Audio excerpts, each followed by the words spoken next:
Hello students, welcome to the human physiology lectures. आज हम पढ़ेंगे माइलोजेनेसिस के बारे में। Myelogenesis means myelination of nerve fibres. तो जैसे कि हमने अपने पहले लेक्चर्स में आपको बताया कि जो माइलिनेटेड फाइबर्स होते हैं उनकी जो एक्सोन है उसके ऊपर माइलिन शीथ जो है वो प्रेजेंट होती है। तो इन फाइबर्स को हम बोलते हैं, इन न्यूरॉन्स को हम बोलते हैं माइलिनेटेड फाइबर्स। सो ये माइलिनेटेड फाइबर्स क्या करते हैं? Axon have covering around their axons this myelinated axons and this sheath is known as myelin sheath. अब ये माइलिन शीथ दो तरीके से बनती है, एक होती है श्वान सेल्स और दूसरी होती है ओलिगोडेंड्रोग्लियोसाइड्स।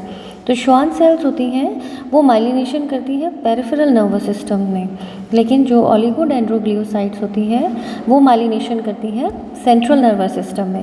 ये बहुत इंपॉर्टेंट एमसीक्यू क्वेश्चन बनता है।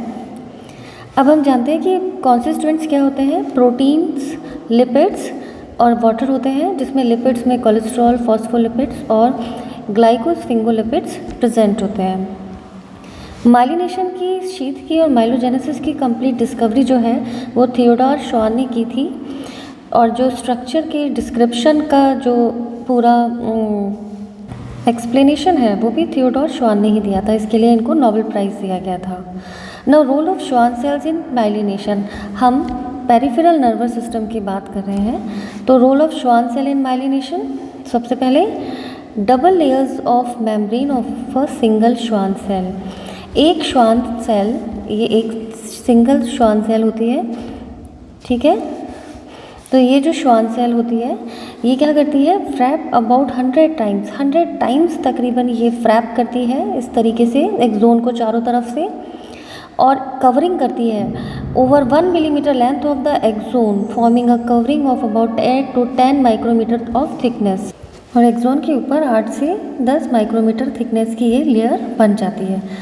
इस पिक्चर में आप देख रहे हैं जैसे कि ये एक्सोन है, एक्सोन के ऊपर ये श्वान सेल है, ये श्वान सेल का न्यूक्लियस है। और जिस तरह से जो माइलिनेशन होता है तो एक्सोन के चारों तरफ जो श्वान सेल है वो अपनी माइलिन शीथ से व्रैप कर देती है, और इस कंडीशन में axons remain suspended by a folded Schwann cell membrane that is known as mesaxon. तो इसमें जो एक्सोन है वो श्वान सेल के व्रैप में अंदर सस्पेंडेड रहता है और इसे मेसेक्सोन बोलते हैं। धीरे धीरे जैसे ये व्रैपिंग आगे बढ़ती है ये एक्सोन जो है बड़ा हो जाता है, स्पायरली व्रैप होना शुरू हो जाता है माइलिन इसके चारों तरफ, और ये जो लेयर्स होती हैं ये आपस में टाइटली जुड़ी हुई रहती हैं एडजेसेंट लेयर से। इसकी जो आउटर मोस्ट लेयर होती है उसे हम बोलते हैं neurolemma. Nucleus of the Schwann cell lies beneath its plasma membrane in the outer most layer. और श्वान सेल का जो न्यूक्लियस होता है वो हमेशा उसकी आउटर मोस्ट लेयर में प्रेजेंट होता है। अब यहाँ माइलोजेनेसिस की हम आपको प्रॉपर स्टेजेस दिखा रहे हैं। ये देखिए, ये एक्सोन है और ये है श्वान सेल, और ये श्वान सेल का न्यूक्लियस है। श्वान सेल जो है वो एक्सोन को दोनों तरफ से घेरना शुरू करती है। एक्सोन इन्वेजिनेट हो जाता है श्वान सेल में। जब ये कम्प्लीटली पूरी तरह से इन्वेजिनेट हो जाता है तो इसे हम बोलते हैं mesaxon. Mesaxon form by further invagination of the axon. इसके चारों तरफ माइलिन शीथ जो है वो व्रैप अराउंड होना शुरू कर देती है, और a thin layer of Schwann cell cytoplasm persist as known as neurolemma. तो जो बाहर जो लेयर प्रेजेंट होती है उसे हम बोलते हैं न्यूरोलीमा। हमने अपने पहले लेक्चर्स में आपको बताया था कि जो व्रैपिंग होती है माइलिनेटेड फाइबर्स में वो थोड़े थोड़े गैप पे होती है। तो जो गैप्स होते हैं वहाँ पे माइलिन शीथ नहीं होती है और एक्सोन जो है वो एक्सपोज्ड होता है बाहर की तरफ ECF में। तो इस गैप को हम बोलते हैं nodes of Ranvier where axolemma is expose to ECF। Neurolemma के बारे में कई बार पूछ लिया जाता है, what is neurolemma? So it is outer most layer of nerve fibre in peripheral nervous system and it is a nucleated cytoplasmic layer of Schwann cells that surrounds the myelin sheath of the axon. सबसे बाहर की तरफ जो axon को wrap किए हुए होती है उस लेयर को हम न्यूरोलीमा कहते हैं। माइलिनेटेड फाइबर्स का हमने आपको बताया था एक बहुत इंपॉर्टेंट फीचर है कि फास्टेस्ट कंडक्शन होता है।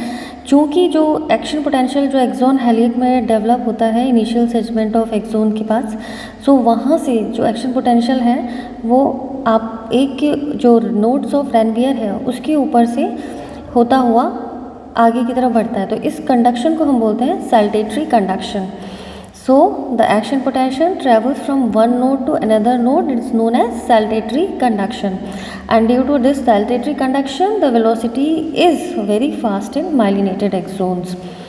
MCQs में कई बार पूछ सकते हैं कि एक नोड जो है वो कितना गैप पे होता है, कितना होता है 0.5 to 1 माइक्रोमीटर, और इंटरनोडल जो डिस्टेंस होता है वो तकरीबन 1 से 2 मिलीमीटर का होता है। एडजेसेंट लेयर्स जो होती हैं श्वान सेल की स्टिकी होती हैं, चिपकी हुई होती हैं एक दूसरे से tightly with the help of proteins, और वो दो इम्पॉर्टेंट प्रोटीन है माइलिन प्रोटीन P0, ठीक है, और दूसरा होता है हाइड्रोफोबिक प्रोटीन PMP22।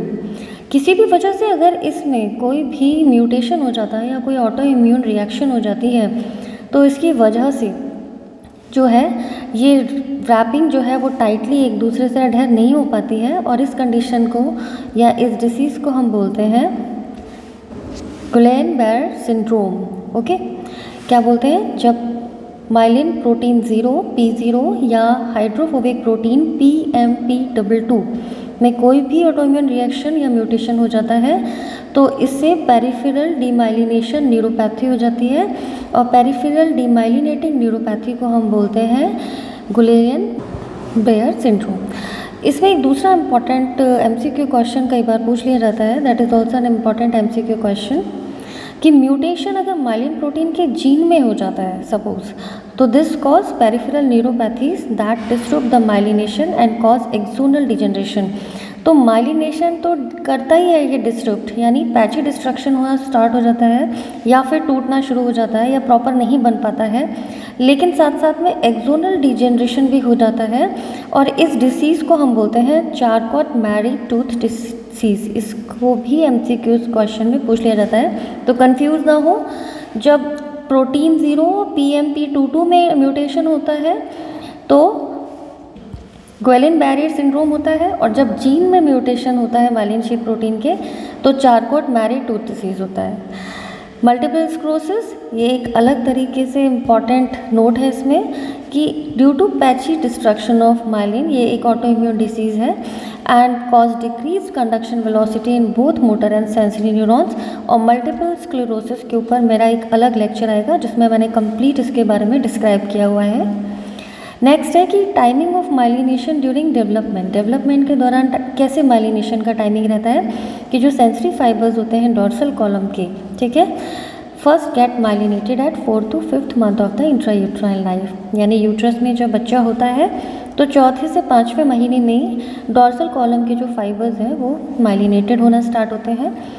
दूसरा है कॉर्टिकल स्पाइनल ट्रैक्ट फाइबर्स, इनमें जो माइलिनेशन स्टार्ट होता है वो 2nd मंथ ऑफ एज यानी जन्म के दूसरे महीने के बाद होता है, और माइलिनेशन कंप्लीट होता है 2nd ईयर ऑफ एज में। तो इस पर भी क्वेश्चन पूछ लिए जाते हैं।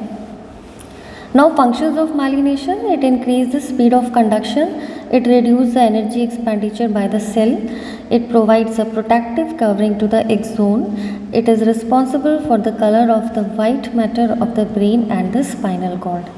और यहाँ देखिए ये इसका प्रॉपर डायग्राम है, ये श्वान सेल का न्यूक्लियस है, ये श्वान सेल के न्यूक्लियस में कंप्लीट उसने माइलिनेशन किया हुआ है। ये न्यूरोलिमल शीथ है that is epi endoneurium, this is the axon and this is the myelin sheath. So I hope कि माइलोजेनेसिस के ऊपर अगर क्वेश्चन आता है तो आप इससे रिलेटेड टॉपिक को अटैम्प्ट कर पाएंगे, इससे रिलेटेड MCQs को आप समझ पाएंगे और उसका आंसर रिप्लाई कर पाएंगे। Thank you, wish you all the best. मेरे लेक्चर्स जो हैं टेलीग्राम पे भी जो है वो अपडेटेड है। Please like and subscribe my channel. Thank you, wish you all the best, good luck.